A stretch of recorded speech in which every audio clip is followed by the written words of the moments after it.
তার জীবনে final decision কি, তুমি নাকি অন্য কেউ? এখানে দুটো গ্রুপ রয়েছে, এটা হচ্ছে first number group and next রয়েছে সেকেন্ড নাম্বার গ্রুপ। তোমাদের যেটা ভালো লাগে তোমরা ওই গ্রুপটা সিলেক্ট করে নিও এবং অবশ্যই ম্যাচটাকে ক্লেম করবে, লাইক করবে, শেয়ার করবে। চ্যানেলে প্রথমবার এসে থাকলে অবশ্যই চ্যানেলটাকে সাবস্ক্রাইব করে নিও। ওকে, সো চলো দেখে নেওয়া যাক। তুমি থাকলে অবশ্যই ইয়েস আসবে অ্যান্ড তুমি অন্য কেউ থাকলে okay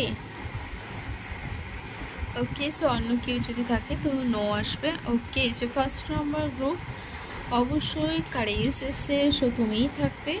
next second number group, so সম্ভাবনা খুবই কম, 50-50 চান্স রয়েছে। ওকে, সো সম্ভাবনা কম, নেই বললেই প্রায় চলে। সো মেবি রয়েছে কারে, সো তোমরা অ্যান্সারটা নো হিসেবেই ধরে নিতে পারো। ওকে, থ্যাংক ইউ সো মাচ।